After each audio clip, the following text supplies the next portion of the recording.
یو پیر بالول دن ورغه هارون باچا پر الاس کې امثالا او د امثا باندې رسی کوي او مذاق پوره کوي بیا چې کله بالول د هارون باچا رخوانه را پاسیره نه هارون ورته وی بالول د امثا والا د امثا می تال چې کم نه نو درکړه خدا به ګورستان نه دا به زما ستا سره امانتي او دا امانت پر رسے چاہتا بالول وی چاہتے ورسوم وی هغه چاہتا به دا امانت رسے کم جستان زیاد بیوقوفی د ځان زیاد بیوقوف انسانو ګورا او دا امانت ور لزماور کا والے کورلا نه هغه بالول د امثالاس کې نیولې دا پرې منس کې ډېر کلونه تیر شول بالول کله کله د هارون باچا خواله راشي هارون باچا ورته بالولا زما امانت ته ادا کړل او کنه هغه وي تاسو شرط لګولیو چې دا امانت په هغه چاله ورکې جستان زیاد بیوقوفی ما تر اوسه پورې د ځان زیاد بیوقوفه مندلې نه لري زه غیر مستحق د ستا امانت نشم رسولې زبر دې لپاره مستحق ګورم کم یو انسان چې زمانه بیوقوف راوت زبا غل د امسا چرینو دا ورکوم یو پیر بالول ته چاوي خبرې کنه وینا وی هارون باچا خو ډېر سخت بیمار دی او دا سره زلکدن په حالت کې بالول ورغه د باچا سره خوا کې کېناستا او خيار انتهایی دانا لري خبرې به ساده کولې خلک وی دا بیوقوف لري ورغه امسا خو ترخ کې نیولې دا استعمال کې خو نه راولې پردي امانت دي او سړی خو لا مندلې رضان زیاد بیوقوف نه لري سر ته کېنا سورته باچا سلامت ولې خیر دی ورته بالول دوا کو ډېر زیاد بیمار یما وای دوا کوا زما چې 100% یقین دار چې نور زما د دنیا نه سفر دی او درې سفر نمخ کې راته ته دعا کوا ته یو ساده انسان استا دعا قبليږي اگر ته باچا سلامت سفر کم زه ترې وی اخرت ترې وی واپسی وکړه راځي چې بیا ستا خواله راشم ورته بالولا خو بیوقوفه کنا د هغه زین واپسی خو نشته وای خد دومره وګ سفر دی او وی بیا خو بتا مخ کې چیرینو سراشن راشن ټینټونه وغیرہ داسې باورچیان به هم لګلی زګه چې دومره وګ سفر دی ته خو بادشاہي ورته بالولا الته کې ټینټونه کار نه کوي الته انسان د ځان مخ کې راشن نشي لګلې الته ځان مخ کې باورچی نشي لګلې ورته باچا سلامت بیا خو چې ته دومره وګ سفر باندې روانه بیا خو به فوج هم ستا سره ډېر سیاسي کنه هغه ورته بیوقوفه زماره زنکدن حالت ته او تخپل هغه بیوقوفتیا خبرې کې زما حالت ته خو ګورې نه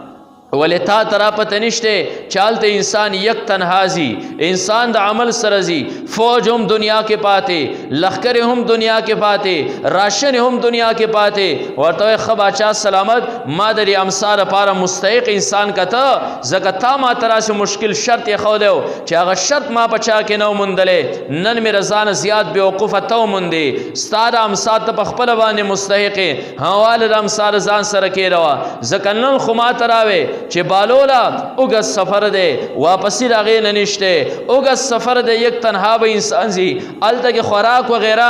څوک د ځان مخ کې نشي لګلې خو ما به دنیا کې تا ته قتل زما به هر ټیم تا ته چې کوم دی نو سوچ او فکر د یوې غنټې په سفر باندې روان وي فوج بدی قوم روانو فوج بدی قوم روانو سب مخ کې روانو سب ورست روانو د یوې ورځې سفر به تا کو مخ کې به تلو باورچیان به لګیاو چې ټیم ته به سیب را رسی اگر ټیم ته پخلی شورو خو ما به تقتل پتا بر غفلت پر دې راخته وي تا اخرت هغه لوی ورځ له ست تیارې نو کړي وستو وای دریام ساته مستحق او کړي هارون باچا په جړا شو ورته بالولا دې خبرې ته زما فکر نو واقعي رستا خبر صحیح را ما به تب یوقفه غنلې ستانه دنیا کې لوی خيار ماته میلاو نشو ما ځان ته خيار وي زمانه دنیا کې بل بیوقفه تا د ښکار نشو را کرام ساز په خپل باندې چرینو دا مستحق یم نه عزتمند راسي اوګه زیله زمونږه تګ دی نو چې دا غور او فکر سره کوي دا سوچ کوي چې زمال ته کې تګ دی شیطان په پروانه څنګه دا و چلیږي نفس په پروانه څنګه غلب و چلیږي دا چې تکل عام ګناونه کې دا لاس دی په ګناه کې اخته سترګې ستا په ګناه کې اخته جب چې کم دی نو ستا په ګناه کې اخته مکمل د ګناه نه چې کم دی ستا لاس من نشول سترګې او جبا غوګونه من نشول نه ته په ګناه باندې ستړی شوی داغه اصل وجدار چې تا د آخرت چرته کې تصور هم نه کړي چیرې دا آخرت دا به چرته او پیر وسنن یو اهم تدبیر د ګنا نه بچ کېدو د پاره باغې به اختصارا خبر وکړو چې انسان مسلسل ګناونه کوي او د انسان د خپل نفس او شیطان ته ځان مغلوبه کړي او دا نفس او شیطان په انسان باندې غالب شوی نو دا انسان چې د ګناهونو نه ځان بچ کوي د هغې دپاره طریقه دا ده چې دا انسان دې د مرګ تصور کوي او دی دې دا سوچ کوي چې دا کم مونځ زه کومه دا زما اخرنی مونځ دی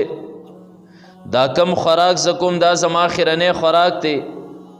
دغه شانتې نن دا ورځ چې زما کومه ده دا اخرنی ورځ ده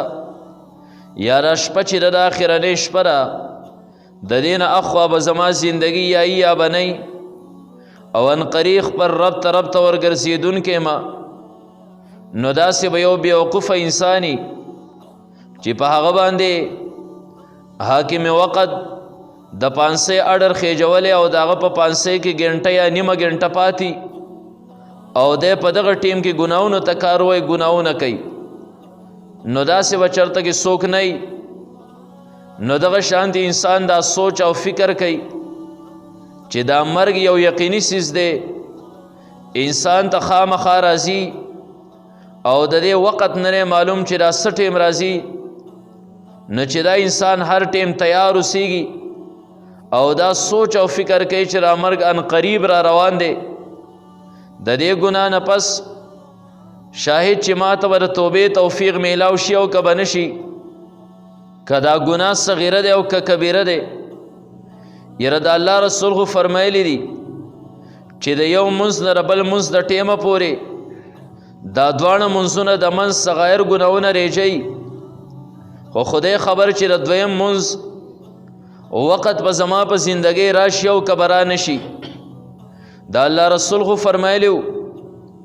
چې رمضان مبارک نه د بل رمضانه پورې دا دواړه رمضانین دا د منځ ګناهونه صغایر ریجوي خو چې زما په زندګۍ باندې به رمضان راشي او که رابه نشي یا یوې جمعې نه د بلې جمعې پورې دا دوه جمعې د انسان صغایر واړه ګناهونه ریجوي خو چې زما زندګي به دومره طول ونسي چې آینده جمعه به زما په ژوند راشي او که به رانشي نو چې یو انسان دا د مرګ تصور کوي سوچ کوي نو کېدای شي چې دی د ګناهونو نه واوړي او دی دا خپل نفس په دې طریقې سره مغلوبه کړي او دغه شان د شیطان د داو نه هم دی ځان بچ کړي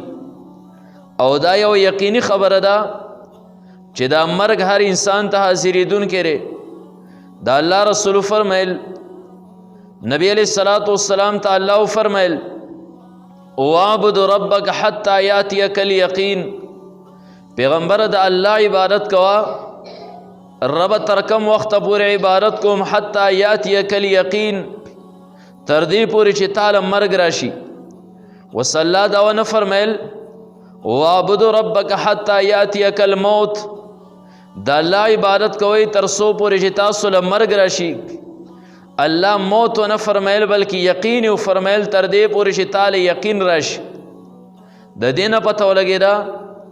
چې دا مرګ یو یقیني څیز دی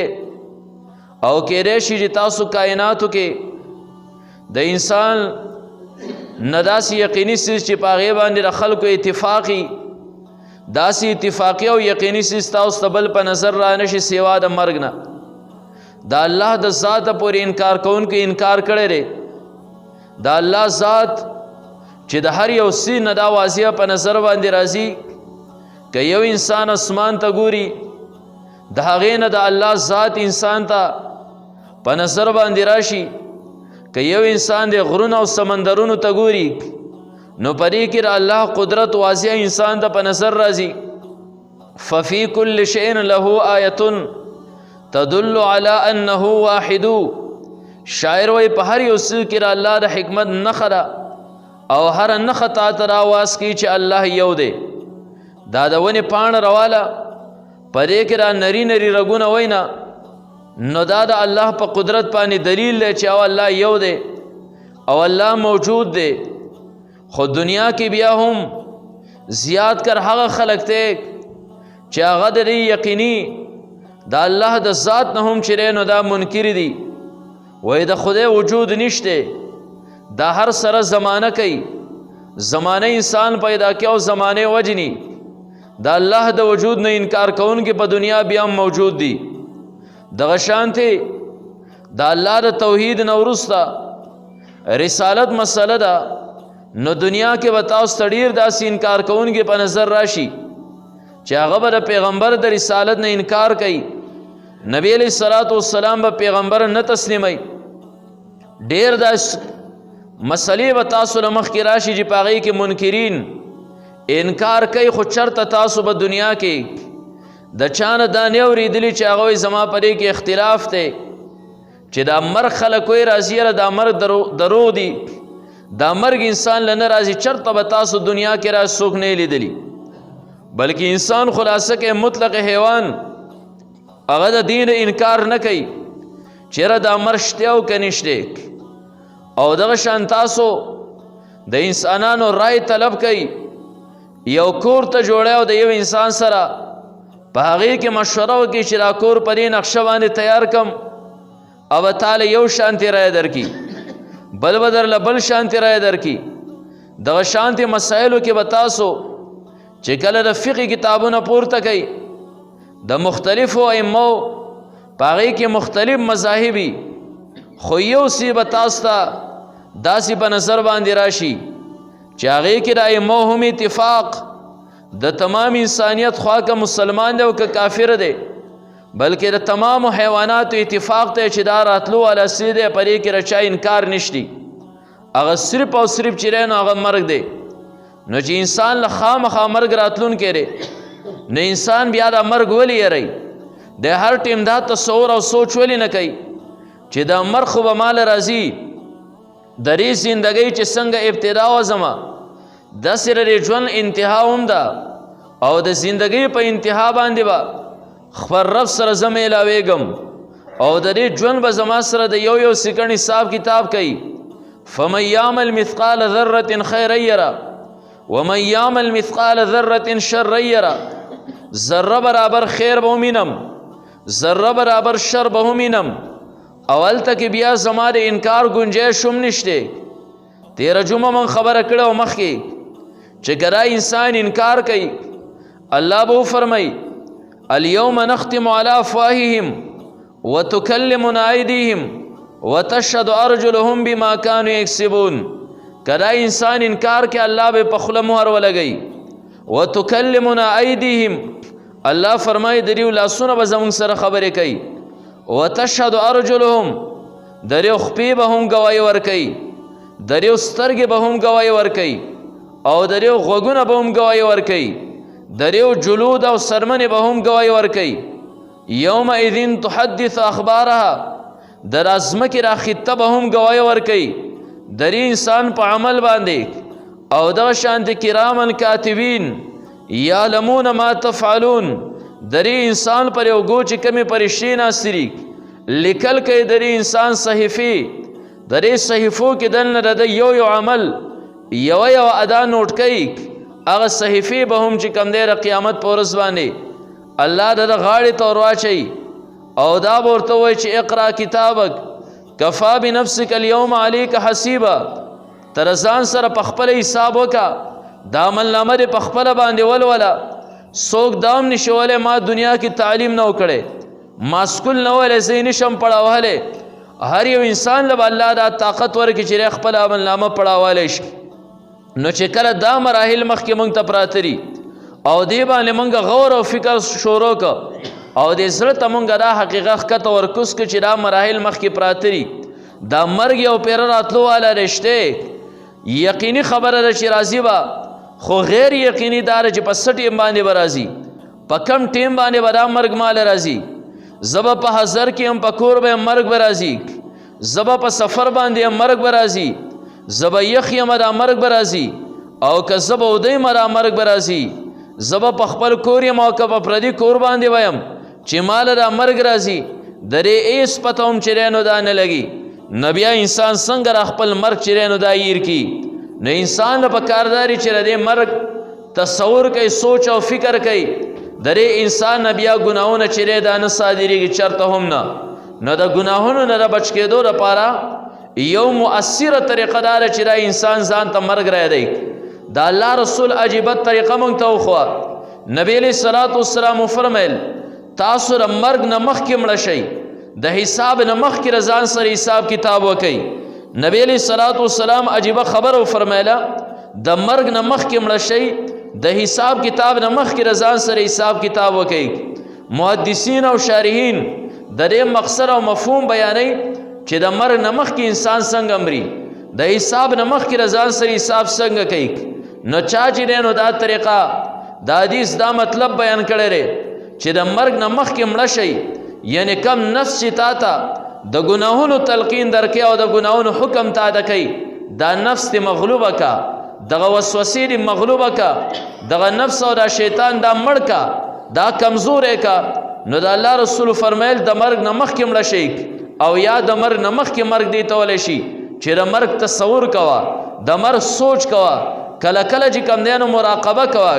یو ګټ کې کینه د کور ماسوتنې کې یا په تیاره کې کینه او پرې سر دې رومال او صادر راواچوه او دا تصور او غور او فکر شروع که چې زما د جسم نه روح نور پرواز شروع کو، دا روح زما د جسم نه په وتو باندې ری او بیا زما د جسم نه دا روح بهر ته راووته. خلق رالل زما د مرګ اندازه ورته ولګېده چې د ده نه ساه وتېرې او دی اوس مړ دی او بیا خلکو لوډ سپیکرو کې اعلانونه شروع کړل. زما د مرګ خبرونه د عوامو ته خواره شول او بیا زما د جنازې ټیم ومخی شو او بیا دا فکر کوه په پټو سترګو باندې، دا غور کوه چې خلک زما د کور نه غیر چاپیره راجمع شول، خلک خپرې او پریشان دي ځکه زما روح زما د جسم نه جدا شوی دی، زما روح زما د جسم نه پرواز کړی دی. او بیا دا سوچ او فکر کوه زما د غسل وخت را نږدې شو، زما د بدن نه دا خلک لګیا دي کپړې وباسي او زما په جسم باندې له پاسه اوبه را اچوي، زما جسم په تخته باندې پروت دی، لاش په تخته باندې پروت دی، زما جسم له غسل ورکړی شو. او دا سوچ او فکر کوه،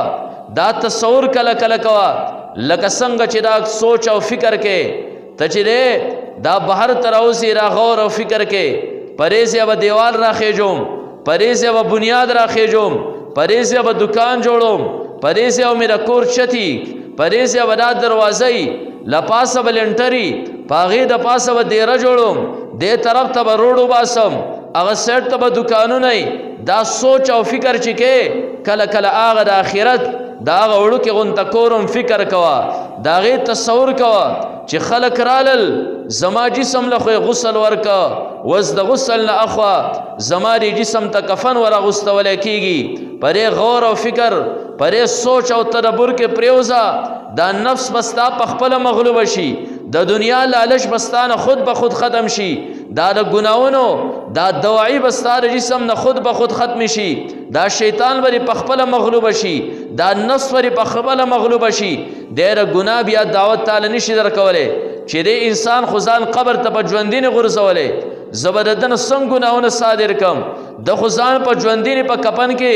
هغه نغښتی دی، ده خو په ژوندینې ځان له غسل ورکړی دی، زه به دا انسان څنګه په ګناهونو باندې ککړ کړم. نو دا سوچ او مراقبه کوه چې زما جسم له کفن ورکړی شو، زما دا لاش دا د جنازې کټ ته ورغورځولی شو او زما دا جسم دا د جنازې پرې کټ باندې لپاسه پروت دی او خلکو اوچت کړی دی، د خلکو په اوږو باندې زما لاش روان دی. بیا را غور او فکر کوه، دا سوچ او مراقبه کوه چې زما لاش کېښودی شو، خلک انتظار کوي، جنازه کې 2-3 منټه پاتې دي، خلک د یو ځای بل ځای نه را روان دي، زما په لاش باندې نیتونه وتړلی شول، زما په لاش باندې امام الله اکبر وی، د جنازې نیت وتړلی شو او بیا د جنازې منځ شو، بیا زما لاش او کټ د قبر طرف ته راویوړی شو، زما لاش دی قبر تخکت اور کوس کړی شو، لګیا دی خلک خاورې راړی او یو سیټ ته او بل سیټ ته د سورې بقرې اول او اخر ویلی شول، خلک زمانه رخصت شول، زه په قبر کې پاتې شوم، اوس فرشتې راځي زما سره حساب کتاب کوي، آیا جواب مې راوړی دی او که مې نه دی راوړی. دا مراقبه او سوچ دا چې کم یو انسان کوي، دا الله رسول فرمیل تاسو د مرګ نه مخکې مړه شئ او دغه شان د حساب نه مخکې د ځان سره حساب کتاب وکئ. کله چې ماسخوتن تاسو سملی حساب د ځان سره وکړه، ماسخوتن چې کله سملی د سحر نه د دغې ماسخوتنه پورې خپل اوقات په هغې باندې غور او فکر وکړه، سحر زرا پاسیرم ما انسانیت ته خیر ورسو کما شر ور رسول لري زما د جبې نه خلق دیو فائدہ ډیر حاصل کړي را کدیو نقصان ډیر حاصل کړي ری ما خپل رب پر نن رس کی راضی کړي ډیر دی که خپکړې مې ډیر دی ما ګناونه ډیر زیات کړي دي او کما نیک اعمال ډیر زیات کړي دا حساب روزانه یومیه رضان نه اخلا قیامت پر ورځ بدرنه الله حساب والی دا غي نمخ کی رضا سره حساب کتاب وکا او بیا چې په کم ورځ باندې تا ته دا اندازه ولګیرا چې مانن د ثواب کارونه دا سیوا کړی دي ګناونه زمان نه صادر شوي دا الله شکر ادا کړي باندې او کچر تا ته خدا نه خواسته ماسختن دا خبر ذهن تراله چې نن زما د خلی ضرر سیوو زما د خلی فائدہ کموا نن زما د لاس خپو ضرر سیوو زما د لاس خپو فواید کمو نن زمان رب ناراضه کېدل سیوو د رب رضا کموا نن نیک اعمال کمو جرمونه زما سیوو په دغه شپه باندې خوب مکوا بلکې الله ته جړاو پریاد وکا زکه ثواب پته نه لګي الله تعالی چې امانتی روح در کړي شاهي سحر ته پاسې دل غواړي ستا روستانه پرواز کړي شاید خلق تارا پاسول غواړي تا په بدن کې توان او طاقت نشته ستا لاش پکړ کې پروت ستا د جسم نه روح چرینو دا پرواز کړي تا ته توبې توفیق نه ملاو شي په دې وجه الله رسول فرمای مرګ نه مخ کې ځان مړ کوي حساب نه مخ کې چې کم دینو د ځان سره حساب والی نو مونږه خبره دی پور راغستې وه چې انسان به د ګناه نه بچ کېږي څنګه د هغې دپاره مؤثره طریقه هم دغه ده چې انسان د ګناه د انسان د مرګ چې نو دا تصور کوي انسان دا سوچ کوي چې ماله به مرګ راځي نن شیطان زمونږ په زړه باندې او زمونږ په مزغو باندې خپلې منګولې خښې کړي دي که موږ را سوچ او تصور کو شیطان وایي سړیا ستا زندګي ته خو لا نوجوانې ته خو لا اتیاو کالو ته نه رسېدلې دا خو لا ډېره اوږده زندګي پاتې را دا خو به ستا په ګیره کې سپین لګي دا خو به لا ته بوډا کېږې او بیا چې بوډا شي جماعت ګوټ کې وکینه عبادات پکې که نه دا خو لوی زندګي را نه دغه غفلت کې انسان د چې کم دی نو مرګ راشي یا من بدنیا اشتغل قد غره طول الامل اولم يصل في غفلة حتى دنا منه الاجل الموت ياتي بغتة والقبر صندوق الامل انساناک اس پته نه لګي چې تعالی سټي مرګ راځي نو شیطان د انسان پر زړه باندې د انسان په دماغ باندې را منګولې خخې کړي چې وس خلا ځواني دا خلا زندګي ډېره پاتې را و به کې عبادت د ځان سره به حساب کتاب وکې ذخیر د اخر کې به اخرت د څه ذخیره ویسې نه د دې مرګ هېڅ ګرنټي نه معلومه په دې وجه د مرګ تصور کوئ د دې مرګ فکر کوئ شیطان زمونږ نه دا یقیني سي څومره چې یقیني دی دومره شیطان زمونږ د ذهنونو نه دا ایستلی دی ګورې دلته کې به جنازه روانوي شاته به خلک ورپسې هغه به د سرړو ذهن کې دا راځي هم نه چې څنګه د لاش دا جنازه روانه ده داسې به سبا زما هم جنازه روانوي لګیا به د بل پرې لاش باندې له پاسه خاورې ورړئ خو څوک دا نه مني د ځان دپاره مرګ ومني خو د دې بل دپاره څوک دا نه یو ورځ به زه هم داسې هغه زما د زندګۍ انتهای او زه به حقیقي کور ته چې کوم دی نو ښکته ورکوزېږم حافظ ابن حجر اسقلاني رحمت الله علیه یو وړوکی غونته کتاب دی منبهات ابن حجر ورته وایي زبردست کتاب دی هغې کې د دوو خبرونه هغه روایات راغونډ کړي دي لسو خبرو پورې هغه روایات ور رسولې دي حافظ ابن حجر رحمت الله علیه د یو کس واقعه بیانې ډېر مخکې او 20 کاله مخکې ما کتلی و هغې کې غالبا خاتم الاصم دی هغه وایي چې زه به ناست ومه اخرت له به ما څه کار کو ځان چې کوم دی نیکي کمایي به مې کوله نو دې شیطان باندې به دا ډېر زیات بد لګېدل نو دې شیطان به ما ته آواز وکړو او شاید چې دا آواز هر چا ته ګورې کوي دا هر انسان ته را 3 اوازونه کوي دا 3 خبرې شیطان انسان ته مخکې کوي او د دې 3 خبرو پرې جال باندې انسان چې نو همیشه لپاره ښکار کوي د رب نه غافله کوي مرګ د انسان نه یری دی وایي زه به ناست ومه د شیطان به دا آواز وکړو چې خلک لګیا دی بهر دنیا ګټي او دلته کې ته لګیا یې ځان له آخرت دا یوازې آخرت خو نه دی خلکو ځان له دنیا وګټله بهترین کورونه آباد کړل، بهترین خوراکونه وکړل، بهترین لباس واغوستو. دا راته ما تاکل تب سخري و ما تلبس تب ساغوندې و اين تسكن او تب کم ځای اوسېږي. نه خو د کور وګټه، نه د خوراک وګټه، نه د لباس وګټه. دی وایي د دریو سوالونو و ما درې جوابونه ورکړل او داسې جوابونه به مې ورکړل چې شیطان به په سر خاورې واړولې چې ما د دریو سوالونو باندې همیشه خلک غولولی دی، خو زما ته صحیح جواب چا نه راکړی سوا ستا نه. د به ما باندې اعتراض وکړو، ما تاکلو ته به څه خورې؟ ما ورته جواب کوي چې انا آکل الموت، زه به مرګ خورمه. کم یو انسان چې د مرګ تصور کوي د هغه نفساني خواهشات مغلوبه وي، د شیطان په خپل جال کې نشي راګیرولی. ما تاکلو ته به خورې څه؟ ما به جواب ورکړو انا آکل الموت، زه به مرګ خورم. دویم اعتراض به دا وکړو ما تلبسو، ته به اغوندې څه؟ ما به جواب ورکړو چې زه به والبس الکفنه، زه به کفن اغوندم. دریم اعتراض به دا وکړو چې اين تسکنو، اوسېږې به کوم ځای کې؟ ما به جواب ورکړو اسکن القبره، زه به قبر کې اوسېږم. زما مستقل خوراک دا مرګ دی، زما مستقل لباس دا کفن دی، زما مستقل مسکن او کور چې دی حقیقي کور هغه زما قبر دی. د شیطان به منډه کړه، وې دې دریو خبرو کې مې همیشه خلک را تړلی دی، دا درې خبرې چې دی د دې صحیح جواب تا ماله راکړ. نو په دې وجه انسان چې د مرګ تصور کوي، د الله رسول هم دغه وفرمیل د مرګ نه مخکې ځانونه مړه کوي، د حساب نه مخکې د ځان سره چې کوم دی نه حساب والی. په دې وجه باندې بهلول دا یو هوښیار سړی خو ده به خبرې ډېرې ساده کولې، نه خلکو را خیال و چې سره ډېر زیات بېوقوفه دی. هارون باچا دور دی، هغه دور بهلول براغې د هارون باچا سره وایي خبرې اترې کولې، ګپ شپ یې لګو. نو هارون باچا د خپل کسانو ته ویلو درباریانو ته چې کم یو انسان د بهر نه دننه راځي د هغه به تفتیش کوئ، تحقیق به یې کوئ، ما اجازت نه یې درکړی نه به یې راپرېږدئ. خو دا یو بهلول دی، دی ډېر یا ساده دی، لیونی دی، د ده سره زه ګپ لګومه بس ده ته به دروازه 24 ګنټې کولاوي، څه ټیم هم چې راځي نه بس دی زما خواله راځي. یو پیره بهلول دننه ورغی، هارون باچا پر الاس کې امثاله او د امثا باندې رسی رسی کوي او مذاق پورې کوي. بیا چې کله بهلول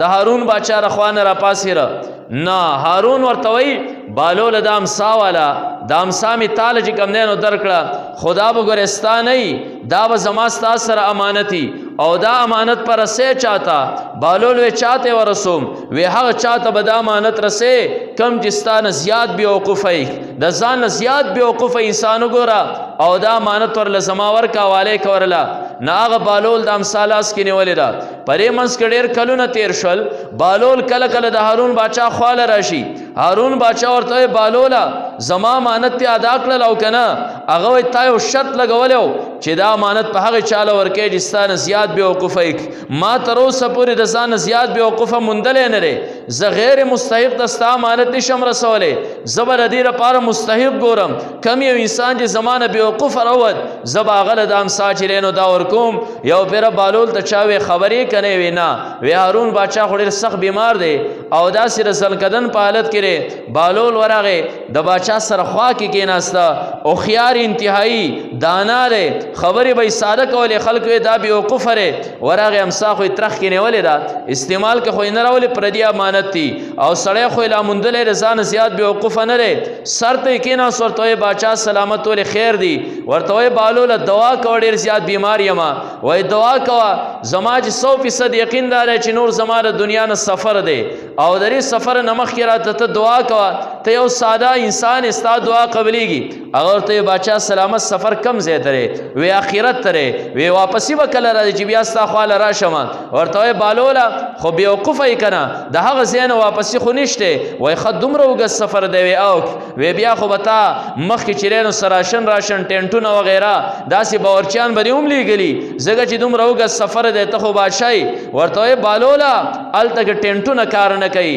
هلته انسان د ځانه مخکې راشن یې نشي لیږلی، هلته د ځانه مخکې باورچي نشي لیږلی. ورته وایي باچا سلامت بیا خو چې ته دومره اوږد سفر باندې روانې، بیا خو به فوج هم ستا سره ډېر زیات ځي که نه؟ هغه ورته وایي بېوقوفه زما د زنکدن حالت دی او ته خپلې هغه د بېوقوفتیا خبرې کې، زما حالت ته خو ګورې نه.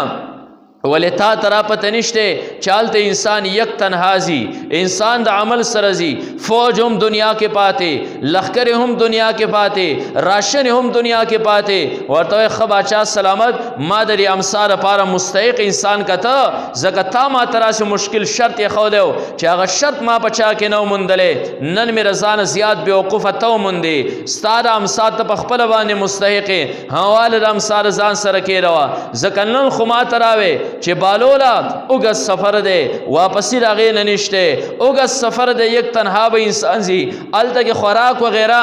څوک د ځانه مخکې نشي لیږلی، خو ما به دنیا کې تا ته کتل، زما به هر ټیم تا ته چې کوم دی نو سوچ او فکر د یوې ګنټې په سفر باندې به روان وي، فوج به دې خوا هم روانو، فوج به دې خوا هم روانو، څه به مخکې روانو، څه به وروسته روانو، د یوې ورځې سفر به تا کوو، مخکې به تلو، باورچیان به لګیا و چې دې ټیم ته به صیب را رسي، هغه ټیم ته به پخلی شروع، خو ما به ته کتل په تا به د غفلت پردې راښکته وې، تا هغه آخرت هغه لوی ورځې له څه تیاری نه و کړی، اوس ته ووایه درې امسا ته مستحق یې او که دی. هارون باچا په ژړا شو، ورته یې بالوله دې خبرې ته خو زما فکر نه و، واقعي د ستا خبره صحیح ده، ما به ته بېوقوفه ګڼلې، ستا نه دنیا کې لوی هوښیار ما ته میلاو نه شو، ما ځان ته هوښیار وې، زما نه دنیا کې بل بېوقوفه تا ته ښکاره نه شه، راکړه امسا زه په خپله باندې چې دی نو دا مستحق یم. نو عزتمند راسي اوږد ځای له زمونږ تګ دی، نو چې دا غور و فکر سړی کوي، دا سوچ کوي چې زما هلته کې تګ دی، شیطان به په ده باندې څنګه دا وچلېږي،